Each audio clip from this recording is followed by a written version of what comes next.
Assalamualaikum, apa khabar semua? Terima kasih kerana sudi singgah ke channel saya. Saya harap semua penonton berada dalam keadaan sihat dan bahagia selalu, insya-Allah. Pada video kali ini, saya nak kongsikan dua kisah seram daripada kiriman subscriber.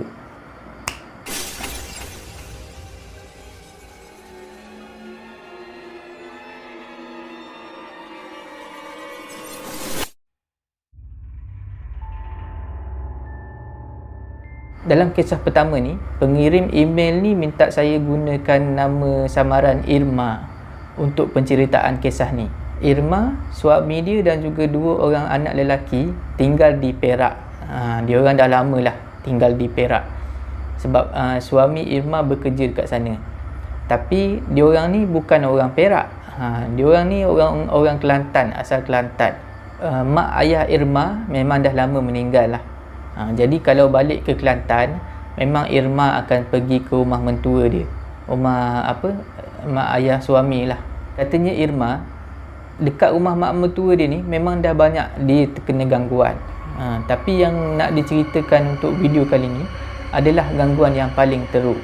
Sebab dia dah jelas menunjukkan diri dan menyakitkan tubuh Irma. Mak mertua Irma ni adalah orang tua yang mempunyai banyak kepercayaan, banyak petua, banyak pantang larang. Biasalah, orang lama memang macam tu kan.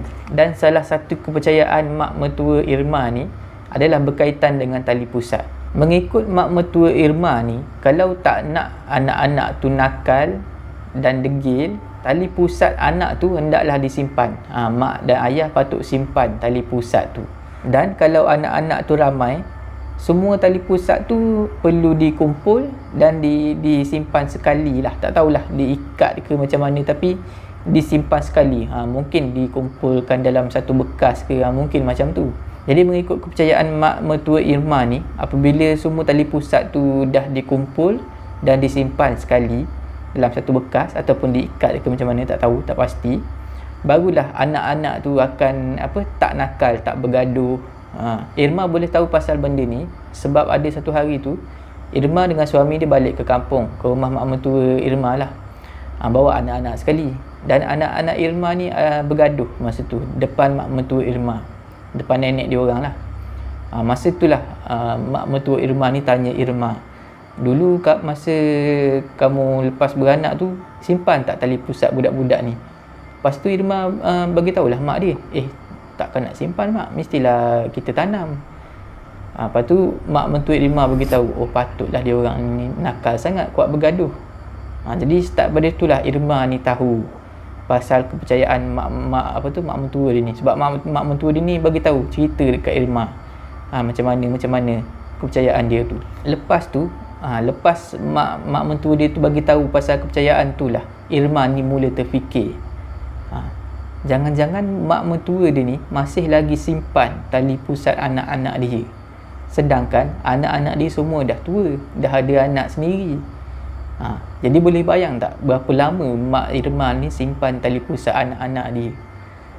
Start pada itulah, malam yang dia terfikir pasal benda tu, malam tu yang dia kena ganggu teruk. Irma dengan family dia ni, kalau balik ke kampung, ke rumah mak mertua dia, dia akan tidur dalam satu bilik. Irma, suami dan juga anak-anak akan tidur dalam satu bilik. Pada malam tu, Irma ni dia rasa badan dia kaku, tak boleh bergerak, dan dia rasa panas. Masa tu Irma dia tidur atas tilam, atas katil lah. Sebelah kanan dia ada suami, dan sebelah kanan suami dia lagi ada anak-anak yang dua orang tu lah. Sebelah kiri Irma ni tak ada apa, kosong. Masa tu Irma dia rasa kaku, tak boleh nak bergerak badan dia. Cuma mata aja boleh bergerak ke kiri ke kanan. Jadi masa dia tengah gerakkan mata tu, melilau tengok kiri kanan tu, masa tu lah dia rasa pipi kiri dia ni kena tampar yang kuat sampai pedih, pipi dia pedih. Bila Irma tengok ke arah kiri dia, ke arah tamparan tadi tu, Irma nampak ada satu wajah yang sangat mengerikan.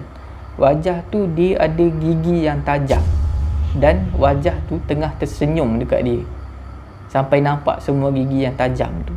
Tak cukup dengan tu, makhluk tu siap sergah lagi. Dia boleh sergah Irma dekat depan muka. Irma memang betul-betul ketakutan masa tu, tapi tak ada suara nak keluar.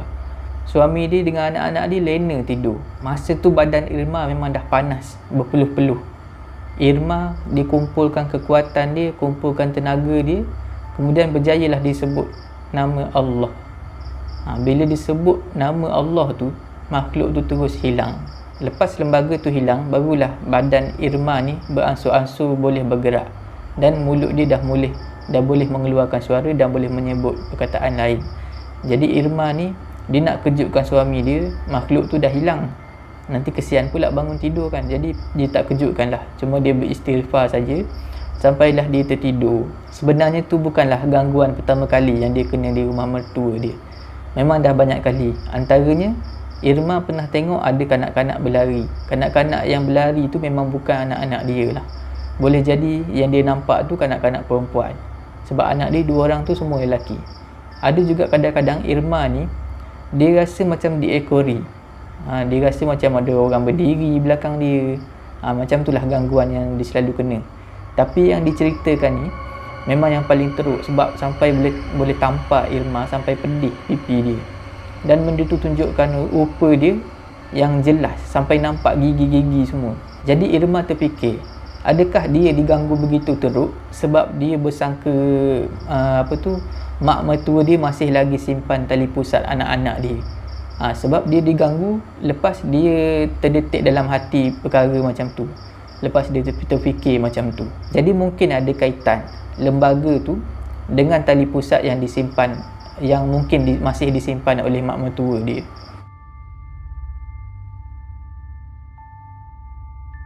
Kisah kedua ni pun adalah hasil kiriman email daripada penonton lah.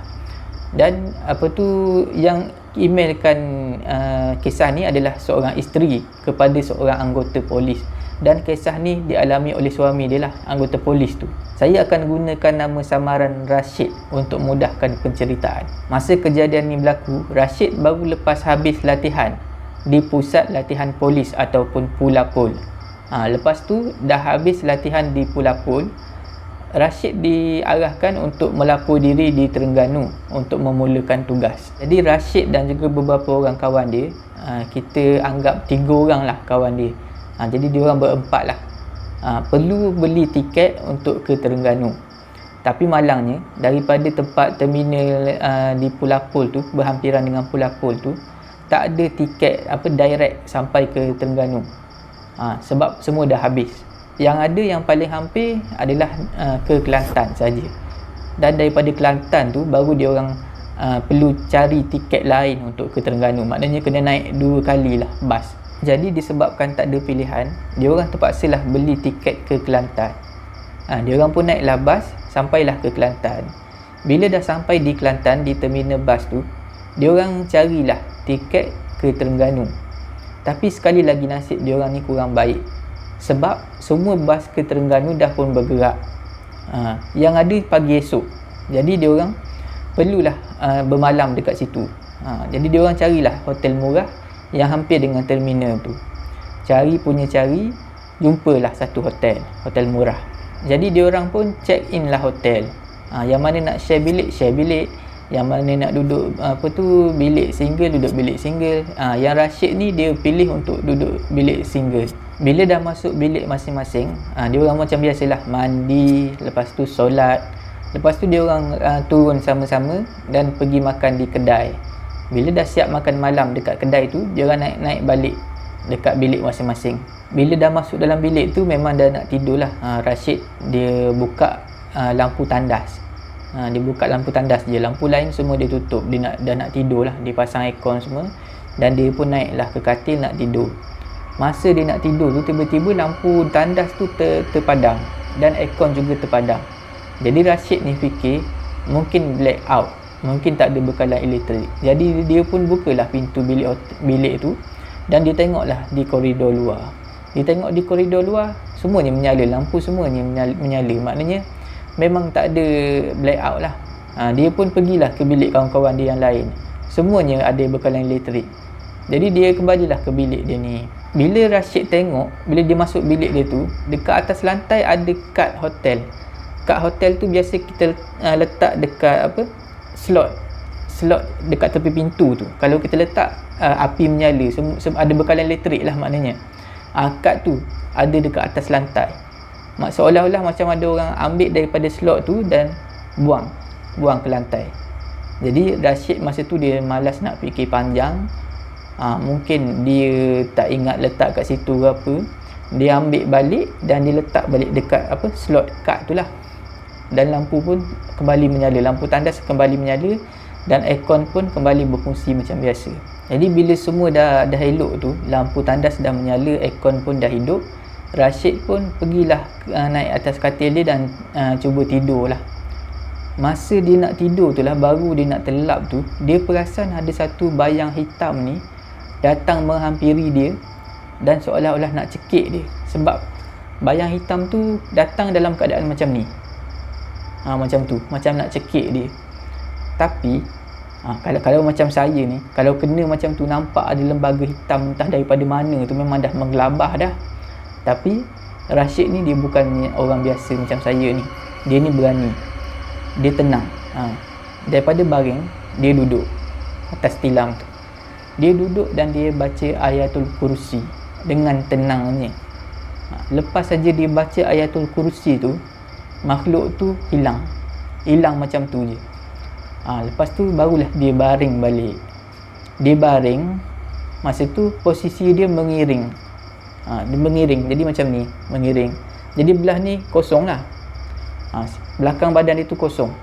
Masa tu lah gangguan belum habis rupanya.